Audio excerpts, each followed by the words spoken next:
मैं पंडित गिरी महाराज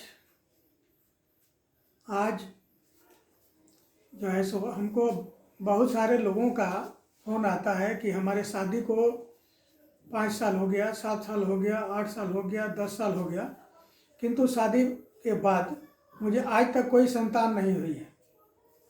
आखिर कारण क्या है? तो इसमें हमने अध्ययन किया कि शादी के बाद यदि 10 साल, 12 साल, 14 साल, 15 साल तक यदि किसी व्यक्ति को संतान नहीं होती है तो इसके मुख्य कारण 3 ग्रह होते हैं।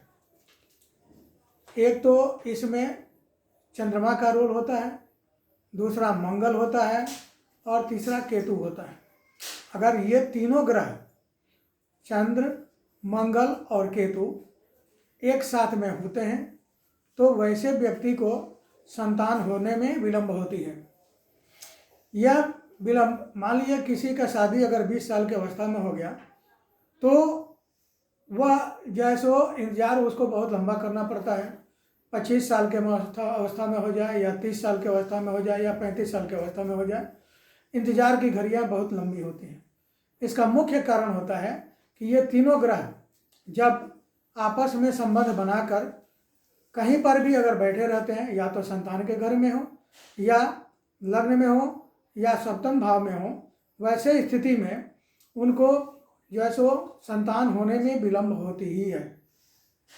उसको जैसो 48 वर्ष तक संतान के लिए इंतजार करना पड़ता है। अगर किसी व्यक्ति की 40 साल में शादी हो जाती है तो उसको 8 साल के बाद संतान होती है, यानी 48 वर्ष की अवस्था में संतान होती है।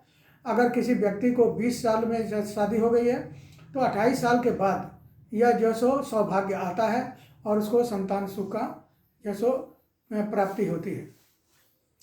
तो हमारा कहना यह है कि यदि इस प्रकार की कुंडली में किसी 3 ग्रहों का जो किसी भी व्यक्ति के या जातक के साथ है तो उसे उपचार कराना चाहिए। उपचार कराने के बाद स्वतः जैसो इसका निराकरण निकल जाता है और वह संतान सुख का जैसो भागी बनता है।